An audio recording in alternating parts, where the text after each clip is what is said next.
Buenas tardes a los participantes del curso de inducción a servidoras y servidores de derechos reales.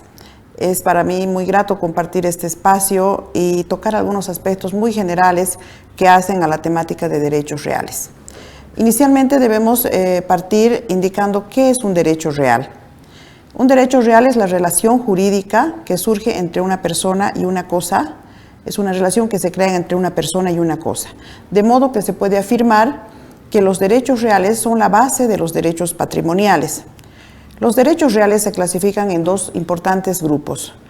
Uno denominado derechos reales sobre cosa propia y un segundo grupo denominado derechos reales sobre cosa ajena.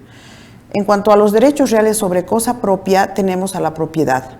Y en derechos reales sobre cosa ajena, que a su vez se dividen o se subdividen en dos áreas como derechos de goce y disfrute, tenemos al usufructo, al uso, la habitación, las servidumbres y el derecho a construir.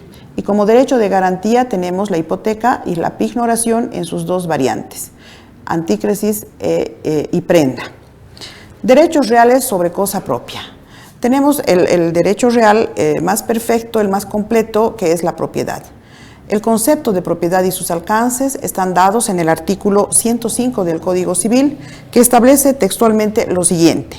La propiedad es un poder jurídico que permite usar, gozar y disponer de una cosa y debe ejercerse en forma compatible con el interés colectivo dentro de los límites y con las obligaciones que establece el ordenamiento jurídico.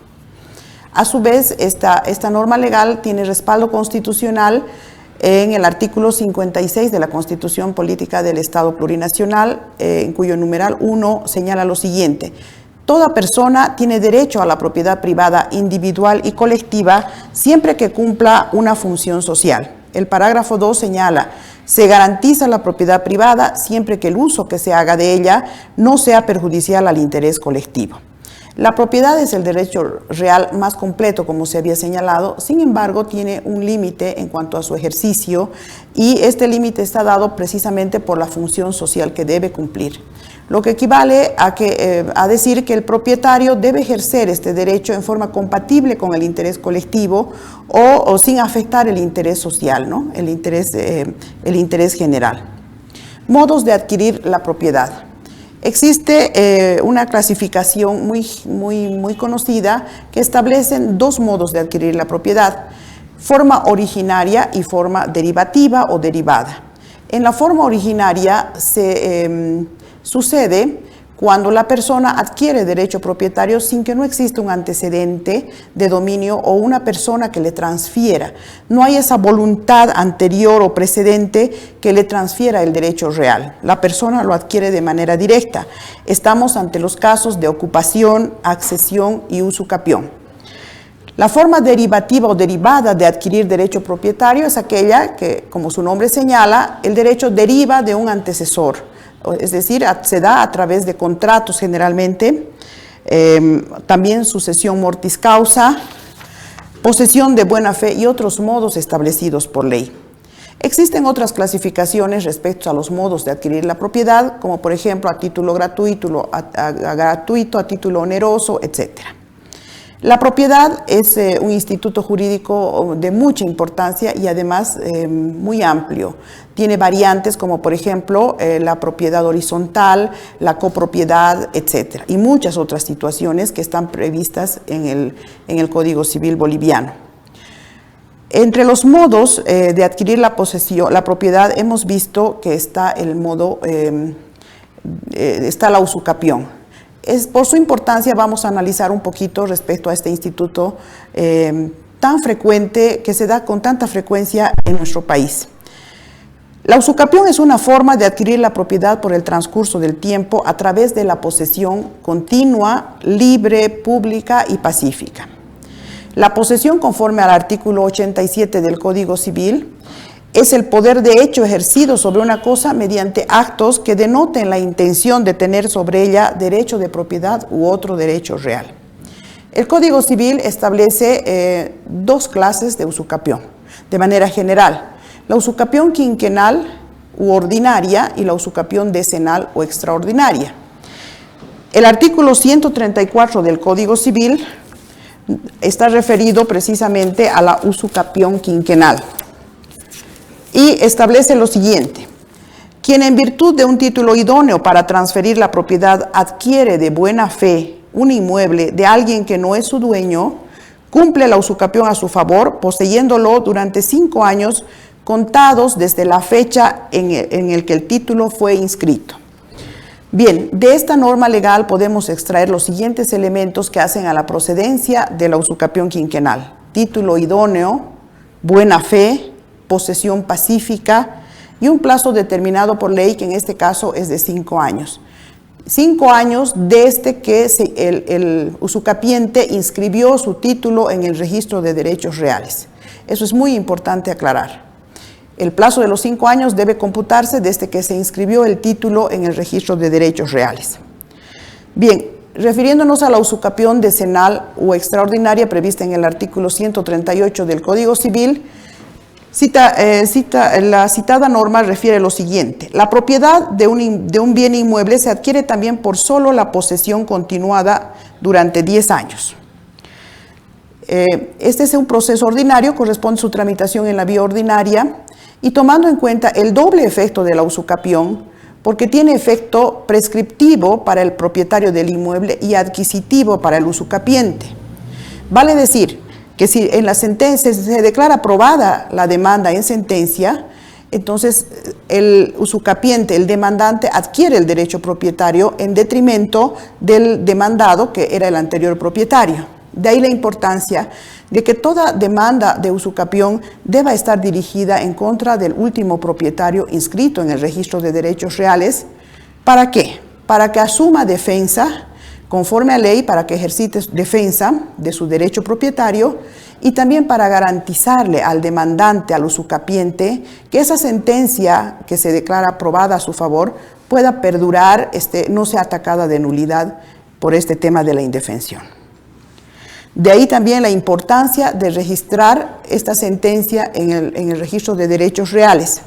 Vale aclarar lo siguiente: como se trata de un bien inmueble, generalmente está inscrito en derechos reales y la sentencia debe ser inscrita con ese mismo antecedente de dominio para no crear dos matrículas paralelas, que ha habido muchos casos que han generado mucha inseguridad jurídica y muchos problemas en la realidad.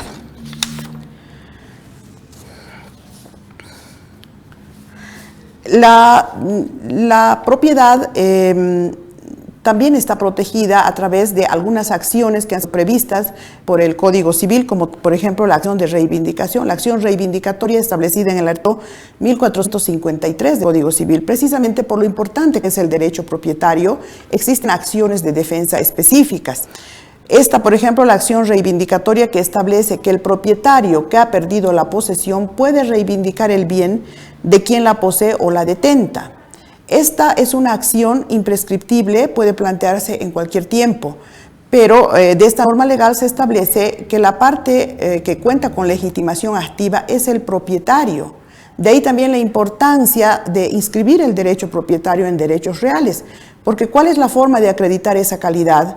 Para hacer viable una acción de reivindicación, la inscripción, el certificado de derechos reales emitido por este registro. Tenemos la acción negatoria, el artículo 1455, que establece la viabilidad de esta acción para el propietario que busca una sentencia declarativa de inexistencia de derechos del demandado. En cuanto a los derechos reales sobre cosa ajena, vamos a abarcar el tema de la antícresis, que es un contrato en realidad muy frecuente en nuestro medio y en todo el país.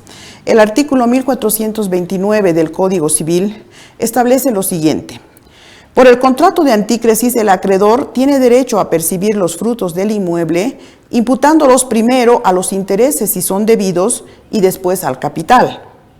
Este contrato muy particular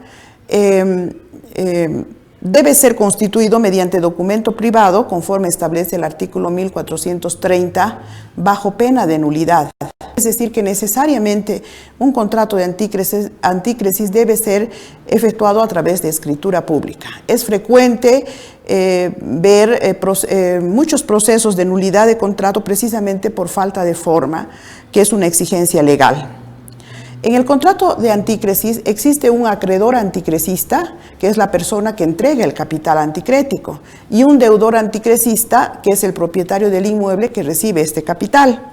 Es muy importante que este contrato sea registrado en derechos reales, por cuanto así el acreedor anticresista tiene derecho de retención y preferencia respecto al inmueble y también respecto a otras acreencias que pudiera tener.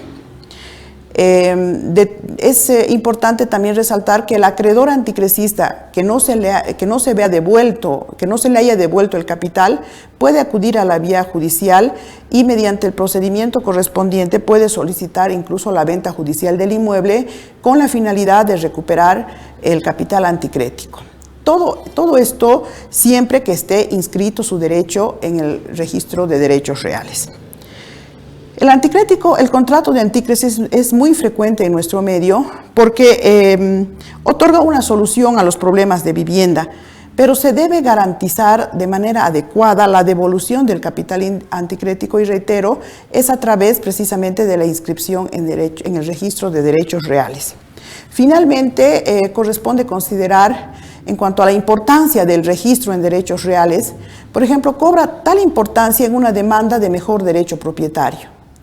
¿No? Esta demanda procede cuando una persona ha transferido el mismo bien a dos personas. En este caso, el derecho propietario corresponde a quien ha inscrito primero, prescindiendo de la fecha de los contratos.